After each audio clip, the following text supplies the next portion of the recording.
तुम्हाला टक्कल करायला लागेल. आता ही फिल्म थोड्या वेगळ्या लेवलला जाते. मी रोज संध्याकाळी 7 वाजता टेलिव्हिजनवर दिसले तर मला बघायला थिएटरमध्ये लोक काय येतील की तुंबाडसाठी मी जर का केस कापले नसते, तुमचं डोकं शांत असेल, तुम्ही सगळ्याच गोष्टी तुमच्या नॉर्मल होतात.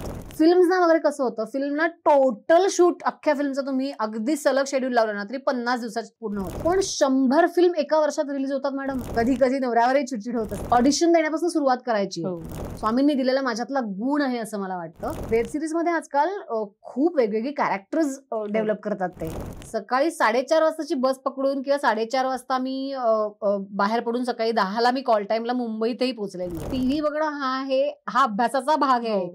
मला आत्ता माझी प्रायोरिटी मुलगी आहे माझी. आणि इंडस्ट्रीमध्ये रोज नवीन 100 चेहरे येतात. एक पॉईंट असा होता की मी 25-26 दिवस शूट करायचे. टेलिव्हिजन, सोशल मीडिया आणि माउथ पब्लिसिटी या 2 गोष्टींनी फिल्म इतकी तुफान उचलून धरली. तुंबाडसाठी रिशूट करण्यासाठी ऑफर आली.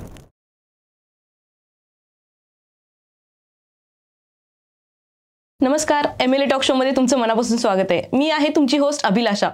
फेसबुकवर सर्च करा MLA महाराष्ट्रीयन लेडीज असोसिएशन आणि लगेच जॉईन करा. आजचे व्यक्तिमत्व खूप खास आहेत. कोकणामध्ये जन्म झालाय आणि तुंबड आणि जारण सारख्या मोठ्या मोठ्या मूवीजचे ऍक्टर्स आहेत.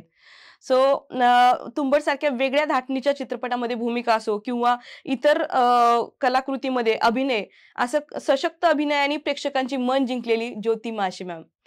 मॅम, मनापासून स्वागत आहे. Thank you so much. सुरुवातीलाच मी तुमचे MLAचे आभार मानते अशासाठी की तुम्ही मला आमच्यासारख्या कलाकारांना आम्ही काय केलं आहे, काय करू इच्छितो हे आम्हाला काय म्हणायचं आमच्या प्रेक्षकांपर्यंत पोहोचवायला नक्कीच आवडत असतं.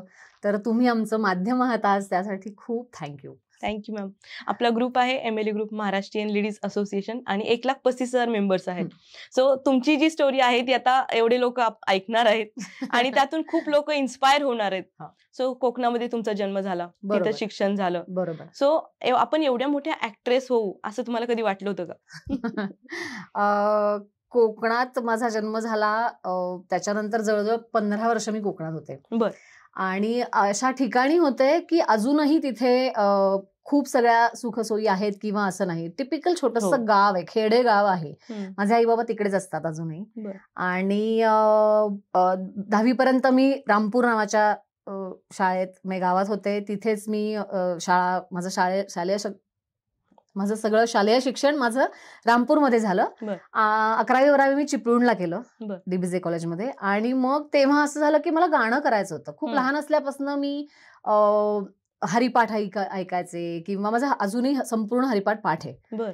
आणि खूप आवडत होतं मला. अजित कडकड्यांची सगळी गाणी पाठ असायची आमच्याकडे, सतत हे चालू असायचं.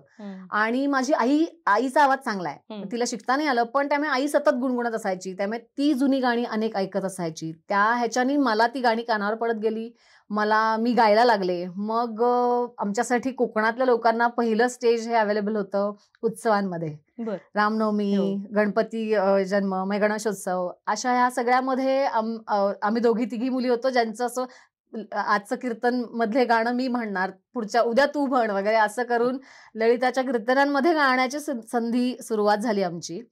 आणि हे करत असताना मग गाणं शिकायचं ठरलं. मग 7वी ते 10वी मी गाणं शिकले प्रॉपर. आठवड्यातनं 1-2 दिवस जाऊन ते गुहागरला केलं.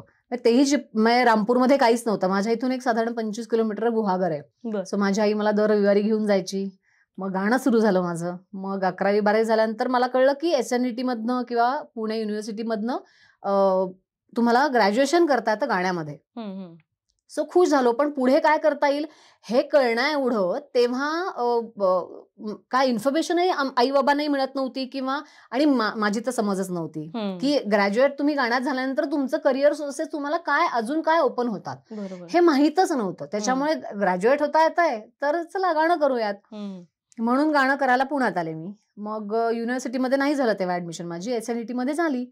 मग SNET मध्ये गाण्याचं शिक्षण सुरू झालं. मग गाण्यातनं इंडियन वोकल क्लासिकल मध्ये मी ग्रॅज्युएट झाले.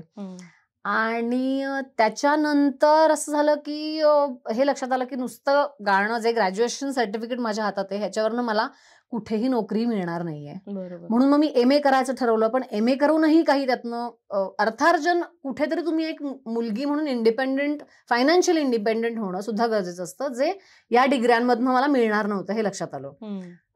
ते चालू असताना मी एक पंचम डिजिटल नावाचा स्टुडिओ होता कर्वेनगरमध्ये, तर त्यांना जॉईन झाले. मग तिथे जिंगल टून्स नावाच्या ज्या लहान मुलांची गाण्यांच्या कॅसेट्स आहेत, त्याच्यामध्ये खूप हिंदी, मराठी, इंग्लिश सगळ्यांमध्ये गाणी गायले, खूप गायले.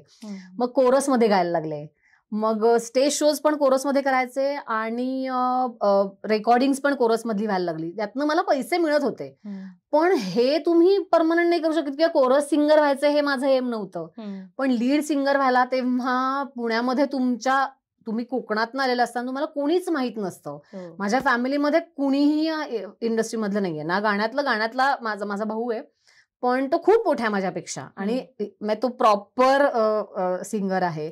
आणि त्याच्यानंतर मीच आहे. पण पुण्यात तो राहतो, मुंबईत. पुण्यामध्ये कोणीही ओळखी नसल्यामुळे मला कोणाला भेटायचं, कुठल्या ग्रुपला जॉईन करायचं, आणि कुणीही असं पटकन हा ये तू पण गा असं अजूनही आपल्याकडे होत नाही. त्याच्यामुळे ते तेव्हाही होत नव्हतं. मग तरी कोकणातली लोक फार काय म्हणायचं, फार डेअरिंग बाज असतात. तसं मी पुण्यात खूप ओळखी केल्या, माझे 2-3 ग्रुप केले आणि मग ऑफकोर्स त्या मुलांनी मला आपलंसं करून घेतलं. पण त्याच्यामध्ये मग आम्ही छोटे छोटे कार्यक्रम करायला सुरुवात केली. हे सगळं करत असताना अचानक काही ओळखींमधनं एका शूटला, पंचम स्टुडिओमध्ये एक व्हिडिओ डिपार्टमेंट पण होतं, त्या संदर्भात मी एका शूटला गेलेले असताना 1-2 ओळखी झाल्या.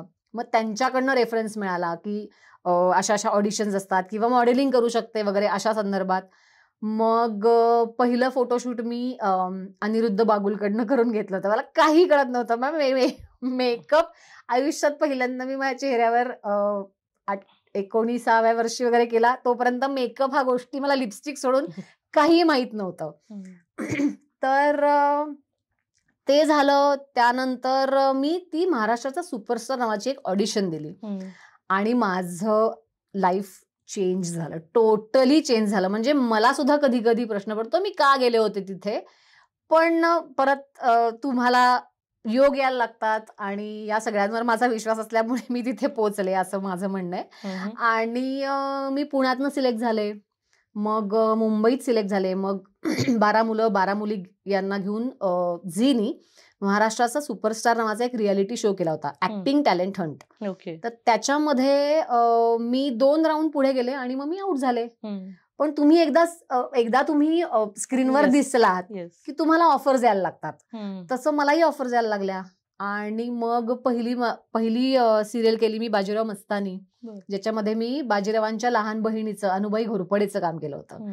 मग इंडियन मॅजिक आयची अमर प्रेम नावाची सिरियल सुरू होती. ही सायमल्टेनियसली दोन्ही सिरियल, एक झी टीव्ही, तेव्हा ETV होतं, आणि मग झीवर ही अमर प्रेम ही सिरियल सुरू झाली. ह्या सुरू असताना मला देऊळची ऑफर आली आणि तेव्हा वळूचं वारं खूप होतं. वळू आपण सगळ्यांनी बघितला होता आणि काय सुंदर सिनेमा झाला होता. त्याच्यामुळे गिरीश उमेशच्या ऑफिसमधनं फोन आल्यावर मी पळत तिकडे गेले होते आणि मग खूप ऑडिशन झाल्या माझ्या, खूप.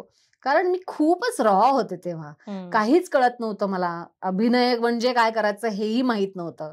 आणि टेलिव्हिजनमध्ये तुम्ही स्क्रीनवर करता हे करून घेत होते लोक आणि मी करत होते, ह्यातनं जमायला लागलं होतं. पण फिल्म हे टोटली, म्हणजे टेलिव्हिजन, फिल्म आणि नाटक ह्या तिन्ही वेगवेगळ्या गोष्टी आहेत. तिथे वेगवेगळ्या प्रकारचं प्रेझेंटेशन लागतं. तर त्यामुळे फिल्म कसं होणार वगैरे अशा ह्यानी थोडंसं दडपण होतं. मी गेले, माझ्या खूप 1 दिवस 2 दिवस 4 5 6 असं मी जवळजवळ 1.5 महिना ऑडिशन, इम्प्रोव्हायझेशन माझं सुरू होतं गिरीश उमेशच्या ऑफिसमध्ये. आणि या सगळ्यामध्ये 2-3 मुली आम्ही सायमल्टेनियसली आमचं कास्टिंग सुरू होतं की कोण करणार ती पिंकी. आणि खूप लोकांना या प्रोसेसमध्ये मला जवळून बघता आलं.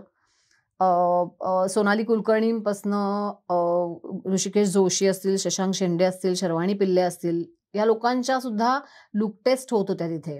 आणि त्या लोकांना आपापल्या कॅरेक्टर बद्दल प्रश्न जे पडत होते, ते काय प्रकारचा अभ्यास करत होते, हे सगळं बघताना मला फार मजा आली. म्हणजे किती अभ्यास करायला लागतो, जो मी केलाच नव्हता. टेलिव्हिजनला मला कोणी सांगितलं नाही की असा अभ्यास करायला लागतो, मला स्क्रिप्ट यायचं, मी ते पाठ करायचे, असं नको असं म्हणलं की ते मी म्हणायचे, ते जमत गेलं. पण फिल्म करताना त्या कॅरेक्टरचा किती अभ्यास करायला लागतो. आणि अजून एक महत्वाची गोष्ट मला कळली की टेलिव्हिजनमध्ये ना 4 दिवसापूर्वी काय घडला हा एपिसोड तुमच्या लक्षात राहत नाही. फिल्म ही लाईफ लॉंग राहणारी गोष्ट असते. त्यामुळे फिल्मसाठीचा वेगळा अभ्यास तुम्हाला करावाच लागतो आणि तो केला पाहिजे प्रत्येक आर्टिस्टनी. हे मला जाणवायला लागलं त्या सगळ्या प्रोसेसमध्ये. आणि मजा येत होती मला सगळं त्या लोकांना जवळून बघताना. ह्या सगळ्या लोकांबरोबर मी काम करणारे, जे आपण टीव्हीवर स्क्रीनवर बघितलेलं असतं. कोकणात तर थिएटर पण नव्हतं. मला आठवतंय दिवाळी आणि मे महिन्यात आम्ही पुण्या मुंबईत गेलो की आम्ही सिनेमे बघायचो. कारण आजही चिपळूणला आता 2 वर्षापूर्वी थिएटर झालंय चिपळूणमध्ये.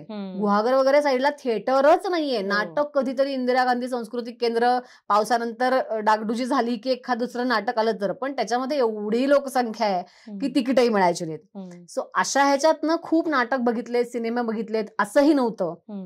आणि जे काही बघितलं होतं टीव्हीवर ते ह्या लोकांना मला समोरून बघतात होतं. हे माझ्यासाठी एक खूप मोठी पर्वणी होती, मजा येत होती मला. आणि असा देऊळ झाला. खूप मस्त.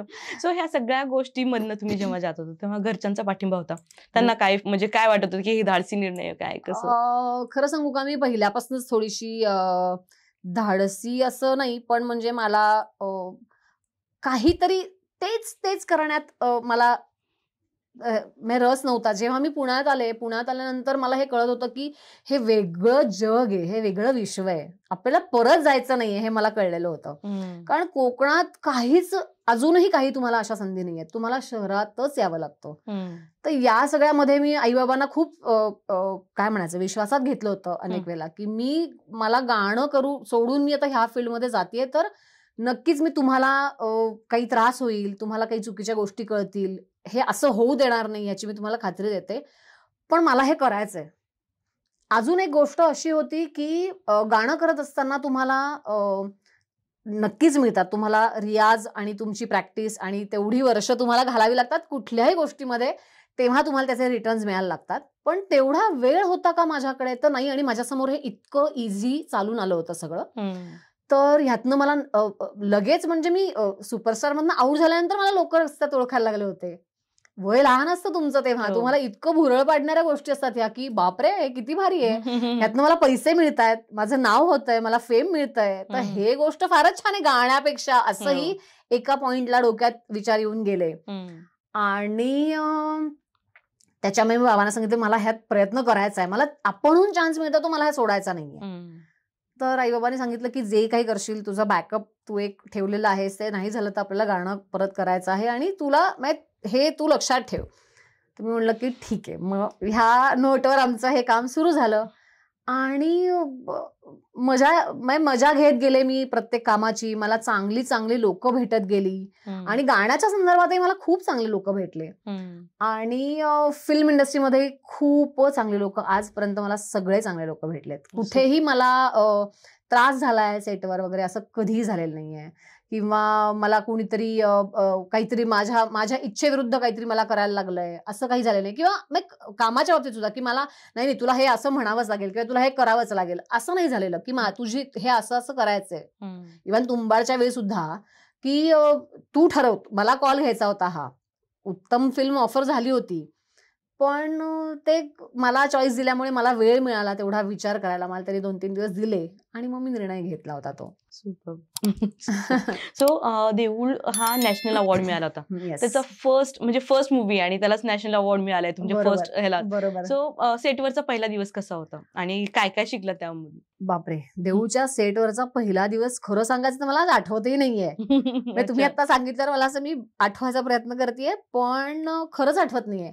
कारण एक असं होतं की मी खूप अशी वेगळ्या विश्वात होते तेव्हा, की सिनेमा शूट होतोय माझा आज, आम्ही वाईला राहत होतो तेव्हा, की तुम्ही असं कुठेतरी जाऊन वेगळ्या गावी राहणं तुमच्या कामासाठी, हे माझ्यासाठी नवीन होतं. टेलिव्हिजन जेव्हा मी सुरू केलं तेव्हा अमरप्रेम ही कोंढव्यात शूट होत होतं, त्यामुळे मी पुण्यातच राहत होते जेव्हा सुरू झालं तेव्हा. आणि बाजीराव मस्तानी कर्जतला होत होतं, त्याच्यामुळे मी पुण्यातनं अपडाऊन करत होते. माझे सलग मॅक्सिमम 2 दिवस लागायचे, आठवड्यातनं 2 दिवस. सो तेवढं जायचं, 1 दिवस 2 दिवस शूट करायचं आणि परत यायचं. सो माझा बेस पुण्यातला मी हलवलेला नव्हता तेव्हा. त्याच्यामुळे हे असं 8 दिवस बॅग भरून शूटिंगला जाणं हे माझ्यासाठी पहिलं होतं. आणि मग सगळे लोक तिथे आले होते. सिंग साऊंड फिल्म होती, हे माझ्यासाठी नवीन होतं, की म्हणजे काय असतं की आजूबाजूला काहीही नाही. म्हणजे आमच्या व्हॅनिटी सुद्धा 1 किलोमीटर लांब वगैरे लागलेल्या असायच्या. काय लेवलला हे डेडिकेशन असतं किंवा काय लेवलला लोक काम करत असतात हे मला जवळून बघायला मिळत होतं. मी पूर्ण वेळ सेटवर असायचे, पूर्ण वेळ. कारण मला हे लोक काम करतायत हे अदरवाईज कुठे बघायला मिळणार होतं. त्यामुळे मी पूर्ण वेळ, मी 8 दिवसाचे, मी सकाळी माझा शूट नसेल किंवा एखादा सीन संध्याकाळी तरी मी सकाळी सगळ्या युनिट बरोबर मी सेटवर जाऊन बसायचे. मजाही खूप केली मी, खूप हिंडले इकडे तिकडे. मी त्या गावातल्या लोकांची इतक्या ओळखी केल्या होत्या की मी जेवायला जायचं त्यांच्या घरी आणि मस्त भाकरी भाजी वगैरे खाऊन यायचे. माझं शूट नाहीये पण मी जेवून बिवून यायचे यांच्या बरोबर गप्पा मारायला. पण हे सगळं मी थरली एन्जॉय केली, देऊळचा अख्खी प्रोसेस. मस्त मस्त. सो नारबाची वाडी ही माझा ऑल टाइम फेवरेट पिक्चर आहे आणि खूप लोकांचा असणार आहे फॉर शुअर. आणि त्यामध्ये तुम्ही नातूच्या वाईफचं रोल केलंय, नातूची वाईफ, नातूची नातसून आहे तुम्ही. हा, आणि इतका सुंदर रोल आहे ना, पूर्ण पिक्चर तुम्ही तो पकडून ठेवलाय तुमच्यामुळे. सो दिलीप प्रभावळकर सरांसोबत तुम्ही काम करत होता तेव्हा तुम्हाला काय अनुभव होता, काय शिकायला मिळालं? दिलीप काकांची आणि माझी ओळख तुंबाडच्या वेळी झाली होती. तुंबाडच्या वेळी आमचे सीन एकत्र नव्हते पण मॉब मध्ये सीन एकत्र असले की आम्ही सगळे लोक एकत्र असतात. सो त्यांचं माझं बोलणं झालं होतं, आम्ही खूप गप्पा मारल्यात, आम्ही खूप खाऊ शेअर केलेला आहे, ते खाऊ घेऊन यायचे सेटवर. त्याच्यामुळे छान ओळख नक्कीच झाली होती देऊळच्या वेळी माझी. पण नारबाच्या वाडीच्या वेळी आमचेच सीन होते सगळे. आम्हीच पूर्ण जे काही 12-15 दिवस मी कुडाळला होतो, तर मी, विकास आणि दिलीप काका आम्ही 3 जण एकत्रच होतो. त्याच्यामुळे मग काय ब्रेकफास्ट पासून डिनर पर्यंत आम्ही पूर्ण सगळं सेटवरच व्हायचं आमचं. पण फार दिलीप काका खूप वेगळं व्यक्तिमत्व आहे. मला दिलीप काकांना इतकं जवळून बघता आलो आणि त्यांच्याशी गप्पा मारता आल्या. त्यांचा अजूनही आपल्या कामाबद्दलची निष्ठा, त्यांची तळमळ, त्यांना अजूनही इतके प्रश्न पडतात. म्हणजे मला आठवतंय की आम्हाला स्क्रिप्ट मिळायचं, मला कळायचंच नाही की असे प्रश्न पडले पाहिजेत आणि हे विचारले पाहिजेत. हे ना, 1 फिल्म करून 2 सिरियल करूनही मला हे कळेल नव्हतं. पण दिलीप काका रोज, आदित्य उद्या कुठले सीन आहेत आपले, बरं मग मला सांग त्याच्यामध्ये काय होणार आहे, मग ते मला स्क्रिप्ट दे, मग हे असं काय, असे रात्री ते त्याला प्रश्न विचारायचे. आणि मला असं की अहो दिलीप काका झालं ना शूट. पण हे 1-2 दिवस झाल्यानंतर मला रिअलाइज झालं की नाही, हे असं केल्याशिवाय आपलं काम आपल्यालाही जमणार नाहीये. मग आम्हालाही सवय लागली की अरे उद्या काय आहे, मग उद्याचं सांग, मग आपण असं करू तसं करू, मग अरे आपलं सीन आहे उद्या. मग एक वेगळीच सेटवर जातानाच वेगळा उत्साह असायचा की आज दिलीप काका बरोबर सीन करायचा आहे. मग खूप मजा केली मी आणि खूपच गोड आहे दिलीप काका, खूपच मस्त. अजूनही भेटलो तरी आम्ही खूप गप्पा मारतो. येस. सो जारणच्या प्रीमियरच्या वेळेस मी भेटले होते, 2 मिनिटात पण त्यांनी एवढं हसवलं आम्हाला, अरे बापरे. एवढी मजा आली ना, खूप मजा आली. म्हणजे एवढ्या मोठ्या व्यक्तिमत्व आणि एकदम डाऊन टू अर्थ, एकदम एवढं म्हणजे खूप सिनियर ऍक्टर आहेत ना ते. सो खूप मस्त. सो तुंबडकर येऊया, जे तुमची एकदम ब्लॉकबस्टर झाली.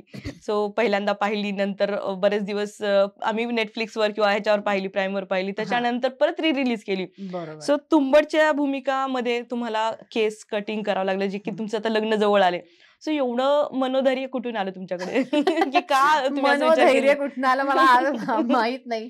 मी म्हणलं ना, मी अशी थोडीशी डेअरिंगबाजच आहे. मला असं नॉर्मल कुठलीच गोष्ट मला करायला इन जनरलच आवडत नाही, असं मला हळूहळू आता लक्षात यायला लागलंय एवढं वय वाढल्यानंतर, की असं सगळेजण करतात तेच करत बसण्यात मला काहीच मजा येत नाही. काहीतरी वेगळं हटके करायला नेहमी आवडतं मला लहानपणापासूनच. की एखादं गाणं, हे भावगीत तू म्हण, पटकन बसेल, नाही नाही, मी वेगळंच गाणं सिलेक्ट करणार. इव्हन मला ही सवय सुद्धा मला माझ्या मॅडमनीच लावली आहे. की मला आठवतं की गाणं म्हणायला सुरुवात करून 2-3 महिने झालेले असताना सुद्धा मला तू तर स्पर्धेला, मला असं की मी जायचे आणि मला बक्षिसं मिळायची आणि सगळी कठीण कठीण गाणी मला शिकवायच्या मॅडम. नाही तू हेच म्हणायचं. मला असं की हे कुठे बसायचं. पण मग ती इतकी मजा यायची की रात्रभर ते 50 वेळेला ऐकायचं, लिहून काढायचं, त्याच्याबरोबर म्हणायचं आणि मग ते दुसऱ्या दिवशी म्हणून दाखवायचं. हे जे असायचं, तर अजूनही माझ्या क्लासमधल्या सगळ्यांचं असं की हे गाणं ना कुठेही बाहेर ऐकलं की मला तुझी आठवण येते. किंवा मी राधिका असेल किंवा सख्या रे घायाळ मी हरणी असेल, केतकीच्या बनी तिथे असेल, ही गाणी कठीण आहेत खूप. पण मी ती शाळेत असतानाच गायला लागले होते आणि मजा यायची मला की असं हे असं सोपं सोपं काही नको, मला हे कठीणच गाणी पाहिजेत असं म्हणून तेव्हापासूनच जी एक मला असं लक्षात येतंय माझ्या की मला असं सोपं काही करायला मजा येईल असं वाटत नाहीये. आणि मग तुंबडच्या वेळेस तुमचं लग्न जमलं होतं का? हा 2012 मध्ये देऊळ बघूनच मला राही बर्वेच्या ऑफिसमधनं फोन आला होता की ऑडिशनसाठी याल का तुम्ही. तर तेव्हा मी मुंबईत झाले होते शिफ्ट, कारण मग तोपर्यंत मी 2 किनारे दोघी आपण नावाची एक सिरियल करत होते. त्याच्यानंतर स्वप्नांच्या पलीकडले नावाचा एक कॅमिओ केला मी.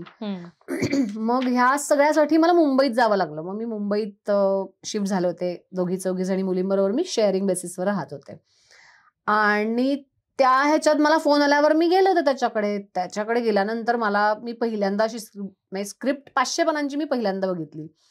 मग ते वाचत तसं 6 वाजता गेलेले मी 11 वाजेपर्यंत स्क्रिप्टच वाचत होते आणि असं झालं की ह्यातलं कुठलंही 3 ज्या मेन कॅरेक्टर्स होत्या त्यातल्या मला कुठलाही रोल करायला आवडेल. तर तो मी राहीशी बोलले, म्हणलं मला फारच आवडली आणि मला करायची ही फिल्म, कुठलंही कॅरेक्टर ह्यातलं आवडेल करायला. तो म्हणला मी स्पेसिफिक तुला विनायकच्या आईसाठीच बोलवलंय. मग त्यांनी मला सांगितलं की पण तुला टक्कल करायला जमेल का? म्हणलं नाही रे राही, माझं आता 2 महिन्यात लग्न आहे. आपलं शूट संपेपर्यंत मला आठवते पहिलं 2012 मध्ये पॅकअप करून आल्यानंतर 14-15व्या दिवशी माझं लग्न झालं होतं. अरे बापरे. हा, तर तेव्हा मी म्हणलं, खूप त्यांनी कन्व्हिन्स केलं तेव्हा की कर ना. म्हणलं रे 2 सीनसाठी मला नाही शक्य करणं, मला रोल तर करायचा आहे, मी फिल्म तर काही सोडणार नाहीये, पण हे नाही होणार. मग काय करता येईल दुसरा ऑप्शन. मग तेव्हा मला विक्रम गायकवाड सरांना भेटण्याची संधी मिळाली, त्यांच्याबरोबर काम करायची संधी मिळाली. त्यांनी माझ्यासाठी बॉल कॅप तयार केली होती. मग ती कॅप घालून मी शूट केलं. डेफिनेटली तेव्हा त्रास झाला, कारण मी अख्ख्या सीनमध्ये पूर्ण, आता ही जी फिल्म आहे त्याच्यामध्ये मी पूर्ण भिजलेली आहे. सो ते निघायचं आणि ते झाल्यानंतर तुम्हाला लगेच शूट व्हायचं असं नाही, कारण रिअल लोकेशनमध्ये आणि रिअल वेदरमध्ये शूट असल्यामुळे ढग आले की नाही का, ओके ओके थांबा, ढग आले चला, की मग ते चला म्हणजे पफ मारून जाण्यासारखं ते केलेला नव्हता मेकअप माझा. मग ते मेकअप होईपर्यंत काय ढग जायचे असं 1-2 वेळा झालं. मग त्याचं एक प्रेशर यायला लागलं मला की बापरे हे काय होतंय. पण ते झालं. तेव्हा 2012 मध्ये मी त्याचं शूट माझं पॅकअप करून मी आले होते आणि लग्न झालं. लग्न झाल्यानंतर नारबाची वाडी केला मी. हा, लग्न झाल्यानंतर आदित्य सरपोतदारचा फोन आला होता की अगं मला असं कळलं की तुझं लग्न झालंय, पण तुझं काम करणार आहेस का नाही. म्हणलं ऑफकोर्स करणार आहे. मग लगेच भेटले. ज्या दिवशी भेटलो त्याच दिवशी माझं कास्टिंग फायनल झालं. तो म्हणला की तुझ्याकडनं हो आलं तर आमच्याकडनं डन आहे, पण म्हणलं आपण भेटू एकदा. भेटलो त्या दिवशी नारबाच्या वाडीचं कास्टिंग फायनल झालं होतं. तेच होत गेलं की मला ना खूप स्वामींची, मी अक्कलकोट स्वामींना खूप मानते, मला स्वामींची इतकी कृपा आहे माझ्यावर की मला चांगली लोक मला इतकी भेटली आणि माझ्या कामातनं काम मला मिळत गेलं. मला असं कधीच झालं नाही की मला आता माझ्याकडे काही नाहीये असं फॉर्च्युनेटली कधीच झालं नाही. काम नाहीये. दरवेळी माझं एक झालं की पुढचं काहीतरी, प्रत्येक दर ह्याला काय म्हणायचं, म्हणजे लग्न झाल्यानंतर सुद्धा मला थांबावं, आता काम नाहीये, आता लग्न झालं, आता मी संसाराकडे लक्ष देऊ का कामाकडे, असं झालं नाही. नवऱ्याने सांगितलं होतं की तू कंटिन्यू कर तुझं काम, आलं तुला काही तर. त्याच्यामुळे 15व्या दिवशी मी नारबाच्या वाडीच्या शूटिंगला गेले होते आणि नारबाची वाडी झालं. मग त्याच्यानंतर मी उंच माझा झोका केलं. पण ते तसंच की लग्नानंतर 2 महिन्यात मी तो एक बयोचा, एक विडोचा रोल केला होता. तर माझी आजी सासूबाई होत्या तेव्हा, 91 वर्षाच्या होत्या. तर त्या अजिबात बघायच्या नाहीत. एरवी आजी सगळ्या सिरियल बघायची. मी बघूच शकत नाही म्हणायचं तुला असं. तर लागे मी ते रोल करते आजी. तर नाही, मला हे असलं बघायचंच नाहीये तुला वगैरे असं करून आजी नाही बघायची. म्हणजे उंच माझा झोका ही सिरियल रोज बघत असताना माझा ट्रॅक सुरू झाला, आजीने बंद केला होता. पूर्ण तो ट्रॅक आजीने बघितला नाही. माझा रोल संपल्यानंतर आजीने परत बघायला सुरुवात केली. बाकी सगळं काही एवढंच छोटंसं आलं तरी ते सगळं बघायची आजी. पण ती म्हणली मला नाही बघायचं असं. पण मग त्यानंतर असं झालं की 2015 मध्ये मला पुन्हा, मग मला फिल्म्स येतच होत्या तेव्हाही. मग 1-2 फिल्म अजून मी हो म्हणाले त्यांना की आता ह्या 2 फिल्म करायच्या. पण तोपर्यंत मला तुंबाडसाठी रिशूट करण्यासाठी ऑफर आली की त्यावेळी मग खूप अजून वेगवेगळे लोक जॉईन झाले त्याच्यामध्ये. आनंद गांधी आले क्रिएटिव्ह डिरेक्टर म्हणून. मग किरण राव होत्या त्याच्यामध्ये, अजून एक फायनान्सर म्हणून जॉईन झाल्या होत्या. मग अशा सगळ्या प्रोसेसमध्ये पूर्ण रिशूटच करायचं ठरलं. आमचा जो पार्ट होता, माझा रोलही वाढणार होता. मग तेव्हा त्यांनी मला अशी ऑफर दिली की तुम्हाला टक्कल करायला लागेल. आता ही फिल्म थोड्या वेगळ्या लेवलला जातीये. हे काही असं आधीसारखं इतकं सिंपल होणार नाही. हे खूप ऑथेंटिक आणि जितकं रिअलिस्टिक दाखवता येईल आम्हाला तेवढं आम्हाला दाखवायचंय. अदरवाईज आपल्याला विचार करायला लागेल. तर आणि मला मॅरेज झालं ना. After marriage. तेव्हा तर मी माधुरी मिडल क्लास नावाची सिरियल करत होते. ओके. हा, आणि मी लीड करत होते तेव्हा. तर ती पण साराबाई वर्ष साराबाईचा रिमेक होता. ती काही कारणाने जसा हवा होता तसा नाही, त्याला रिस्पॉन्स मिळत नव्हता. मग ती पण थोडंसं थांबवावी का अशा ह्याला होतं. एनिवे त्याचं 100-150 एपिसोडच करायचं ठरलं होतं, पण तेवढं 150 पर्यंत नाही गेलो आम्ही. थोडं अलीकडेच आम्हाला थांबायला लागलं. आणि त्या ह्याच्यात ते थांबत असताना मला हा कॉल आल्यावर मी माझ्या नवऱ्याला फोन केला की असं असं म्हणतायत ते, आता काय करू मी, मला ही फिल्म करायची आहे. एकतर आनंद गांधींना भेटल्यानंतर मी थोडीशी एकदम अशी झाली होती की शिप ऑफ थिसियस नावाचा त्यांचा मूवी बघून वेडे झालो होतो आपण सगळेजण. आणि अशा व्यक्तीबरोबर मला काम करता येणार. क्रिएटिव्ह डिरेक्टर म्हणजे ते सेटवर असणार, ते मला गाईड करणार, ते माझ्याकडनं काम करून घेणार. सो हे चान्सही सोडायचा नव्हता. पण टक्कल करणं ही खूप मोठी रिस्क होती माझ्यासाठी त्यावेळी. नाही असं नाही, पण काय होतं ना की नेहमीच चांगलं येत गेलं मला, आणि अशी अपॉर्च्युनिटी परत कधी मिळणार होती हा विचार करून झाला. मग थोडंसं फॅमिलीकडे लक्ष द्यायचं होतं, वय वाढत होतं. मग हीच वेळ मला अगदी आठवतं ना की तुंबाडसाठी मी जर का केस कापले नसते तर आता माझी लेक 8 वर्षाची आहे, बेबी 2-3 वर्षाची असती. कारण मी नक्की चान्स घेतला नसता तेव्हा, कारण खूप काम करत होते मी. पण मग मला असं झालं की ही वेळ अशी आहे की मला थांबता येईल, योग्य वयात योग्य आपल्याला निर्णय घेता येतील फॅमिली संदर्भातले, आणि काहीतरी नक्कीच मला हिंदीची दारं उघडतील असंही एक दिसत होतं डोळ्यासमोर. आणि खूप वेगळ्या लोकांपर्यंत मी पोचेन, वेगळा क्राऊड, कारण खूप वेगळे लोक इन होत गेले त्या 2015 मध्ये तुंबाडच्या प्रोजेक्टमध्ये. तर मग मी आदित्यला म्हणलं की मला हे करायचंय. आणि तो म्हणला, माझ्या नवऱ्याने मला आठवते की असा रात्री फोन केला होता मी त्याला, मला आठवते, तो म्हणला की बघ मला प्रॉब्लेम काहीच नाहीये, तू ठरव तुझ्या करिअरमध्ये तुला काय योग्य वाटतंय किंवा काय केल्याने तुझी ग्रोथ होणार आहे, हा निर्णय तुला घ्यायचा आहे, मला त्यातलं काही कळत नाही. पण मी त्याचं फक्त गमतीत म्हणाल तर की उद्या त्या डोक्यावर केस आले नाहीत तर माझ्या डोकं खात बसू नकोस फक्त. तर पण एवढं सोडल्यास मला त्यांनी कधीही नको करू हा शब्द आजपर्यंत त्यांनी कशाला केलं हेही आजपर्यंत त्यांनी कधी म्हणल्याचं मला आठवत नाहीये. पण मग माझा माणूस माझ्या बरोबर होता म्हणल्यावर माझं डेअरिंग अजून वाढलं जरा. सुपर. आणि मी त्यांना फोन केला रात्री 11 वाजता, कॉल झाला आमचा, आणि मी त्यांना सांगितलं की म्हणलं मी तयार आहे. एवढे खुश झाले होते ते पण की अरे 1 नंबर. मग दुसऱ्या दिवशी मी भेटायला गेले. मग असं असतं ना की आर्टिस्ट म्हणून तुम्हाला एक असं असतं की तुंबाडचं एक होर्डिंग लागेल, मग माझं मोठ्याच्या मोठं पोस्टर लागेल, आणि मग चर्चा होईल की काम तर चांगलं करत होते मी, मला त्यांच्याकडनं येत होतं की चांगलं होतंय काम. सो अशा लोकांकडनं पावती मिळणं ही, आणि हिंदी सारखी फिल्म, मराठी बॅकड्रॉप असली तरी हिंदी फिल्म होती, त्याच्यामुळे मी अशी झाली होती की आता काहीतरी फार भन्नाट घडणार आहे. अनफॉर्च्युनेटली परत तुंबाडचं प्रमोशनच झालं नाही, काहीच प्रमोशन झालं नाही. म्हणजे मला घेऊन केलं नाही असं नाही, इन जनरल तुंबाडचं प्रमोशनच केलं नाही. ना होर्डिंग्स लागले, ना ऍड्स झाल्या, ना कुठे इंटरव्ह्यूला गेलो, ना तुमचं तुम्ही करा असंही नाही आम्हाला सांगितलं. मला सांगितलं तर लुक रिव्हील करायचा नाहीये, त्याच्यामुळे मी कुठे काही पोस्टिंग नाही केलं. सो इतकी गडबड झाली माझी. मी अशीच फिरत असताना जे इंडस्ट्रीतले लोक ओळखत होते त्यांनी की हे काय केलं, मग मी तुंबाड केला. सो तुंबाड 10 वर्ष शूटच्या आधी चर्चेत होता. आणि मग मी राही बर्वेची तुंबाड असं लोकांकडनं आलं. मग मी याच्यासाठी हे केलंय हे कळत गेलं त्यांना. पण माझा लुक तसा रिव्हील मी सोशल मीडियावर कुठेच केला नव्हता तेव्हा, फक्त फेसबुकच होतं म्हणा. पण नाही म्हणल्यावर मी कुठेच नाही लुक रिव्हील केला माझा. मग पण त्या काही गोष्टी आता मला त्यात पडायचं नाही, झाली आता ती रिलीज होऊनही आता 4 वर्ष झाली, त्याच्यामुळे पण मजा आली ती फिल्म करत असताना. मला माझी स्ट्रेंथ कळली, मी काय लेवलचं काम करू शकते हे कळलं, माझी माणसं कळली या सगळ्या पिरियडमध्ये, माझ्या बरोबर कोण आहेत हे मला कळलं, माझा नवरा मला किती सपोर्ट करेल आयुष्यभर ह्या गोष्टीची जाणीव झाली. आणि बाकी काय अवस्था एक काही प्रत्येक प्रोजेक्टमध्ये प्रत्येक आयुष्याच्या टप्प्यावर तुम्हाला एखादी गोष्ट रिअलाइज झाली तरी सुद्धा मी त्या फिल्मचं सक्सेसच मानते हे. कारण प्रत्येक वेळी फिल्म मधनच मिळालं पाहिजे असं नाही ना. मला ह्या बाकीच्या गोष्टी ज्या कळल्या ह्या माझ्यासाठी त्या टप्प्यावर खूप महत्वाच्या होत्या. एक्सपोजर आणि एक्सपिरियन्स. हा एक्सपिरियन्स हा कोण देणार होता अदरवाईज मला. मग त्याच्यामुळे मला खूपच छान अनुभव होता तुंबाडचा पण. सो ह्या सगळ्या गोष्टीमधनं तुम्ही जात होता तेव्हा असा कुठला तरी एक क्षण आला का की आता बस, आता मी माझं वेगळं किंवा गायकीकडे वळते किंवा मी वेगळं काहीतरी करेन, असं कधी वाटलं का? निराशा आली का कधी एखाद्या क्षणी? नाही आली निराशा, कधीच नाही आली. आम्ही ठरवल्याप्रमाणे माझं फॅमिली प्लॅन पण झालं. मला मुलगी झाली 2016 मध्ये आणि तेव्हा तर बॉयकटच होता माझा जेव्हा मी कन्सिव्ह केलं तेव्हा. मग ते सगळी एक प्रोसेस झाली. सो मला हे होतं की मला एक 2-3 वर्ष बाळासाठी द्यायची आहेत माझ्या.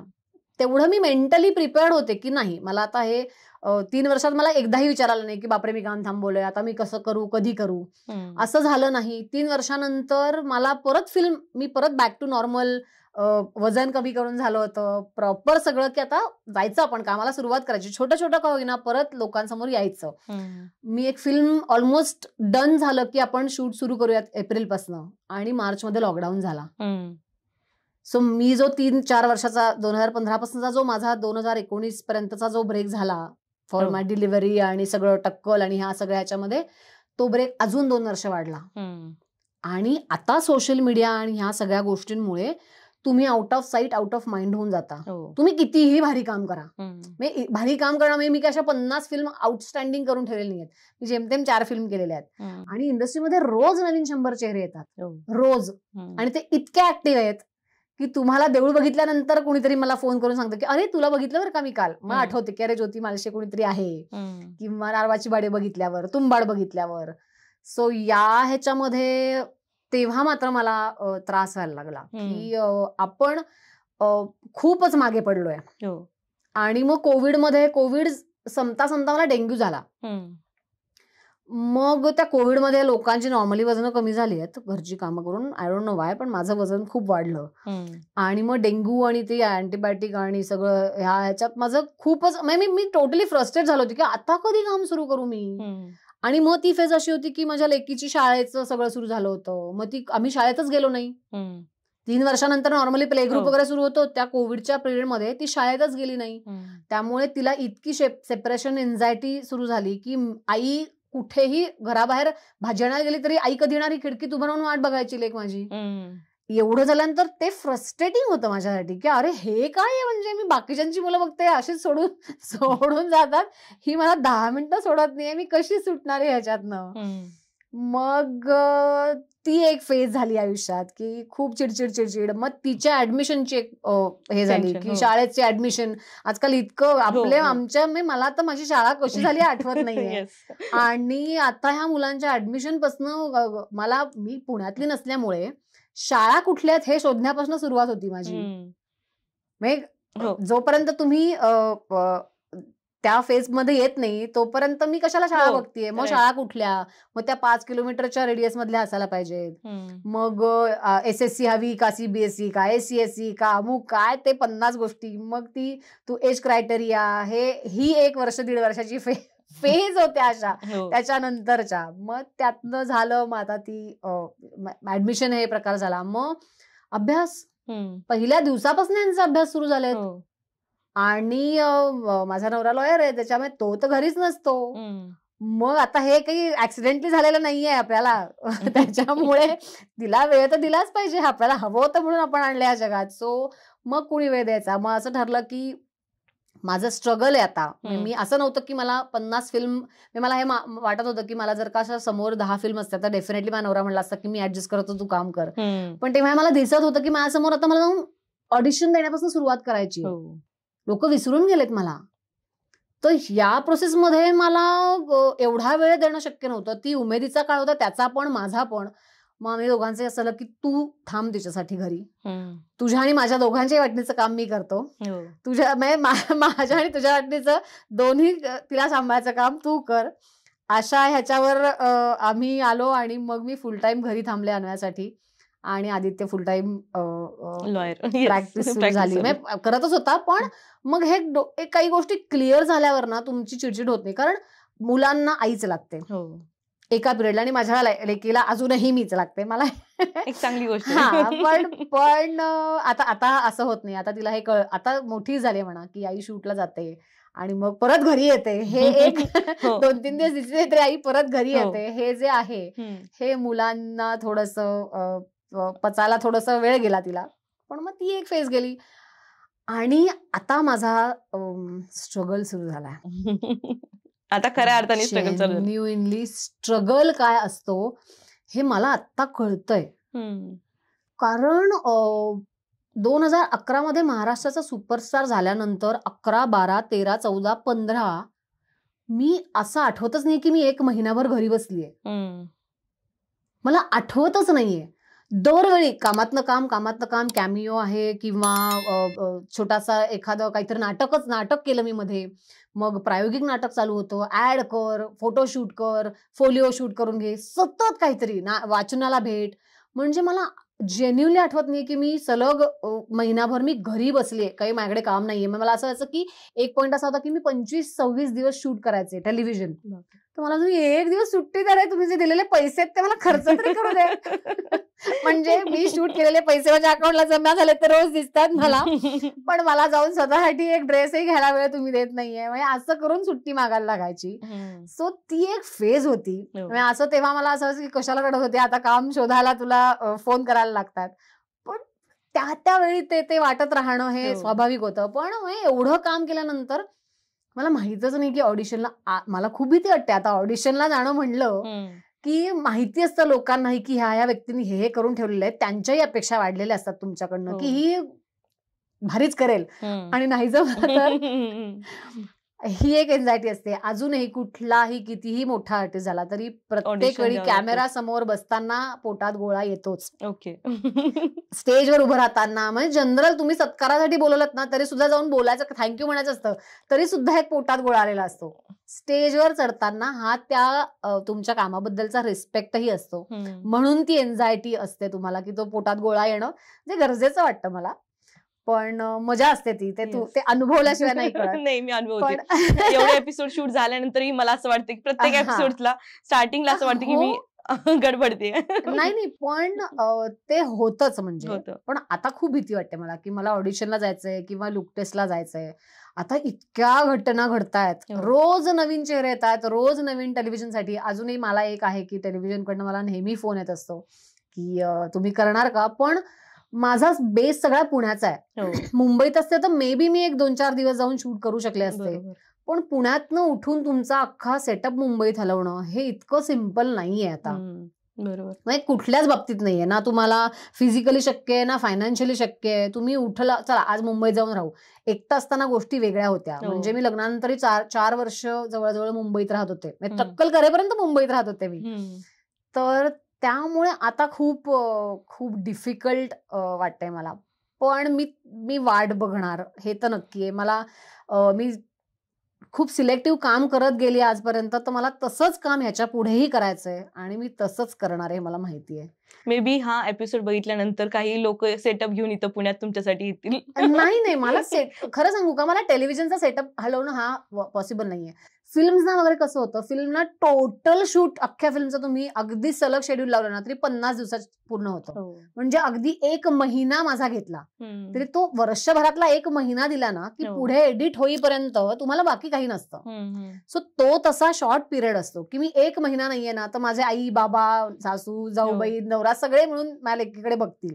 पण दर महिन्यातले 15 दिवस मी चाललीये आणि तुम्ही बघा, तर ते पॉसिबलच नाहीये. सगळ्यांना आपापली व्यवधानं आहेत, सगळेजण आपापल्या कामांमध्ये बिझी आहेत आणि सतत तुम्ही त्यांच्यावर अवलंबून राहणं हेही चुकीचं आहे. आणि एक जीव माझ्यावर अवलंबून आहे हे किती महत्वाची गोष्ट आहे. त्याच्यासाठी मी ते असं टाकून जाणं होऊ शकत नाही ना.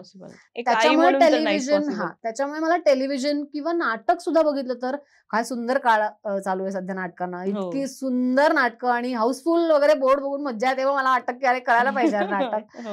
पण त्यात सुद्धा असं आहे की फ्रायडे सॅटर्डे संडे 5 प्रयोग तर व्हायला पाहिजेत. म्हणजे फ्रायडे नाईट, सॅटर्डे आणि संडे म्हणजे तुमचा वीकेंड गेला, ते दौरे आले, ती परत कमिटमेंट द्यायची ना, आता लॉंग टर्म कमिटमेंट द्यायला मला खूप भीती वाटते.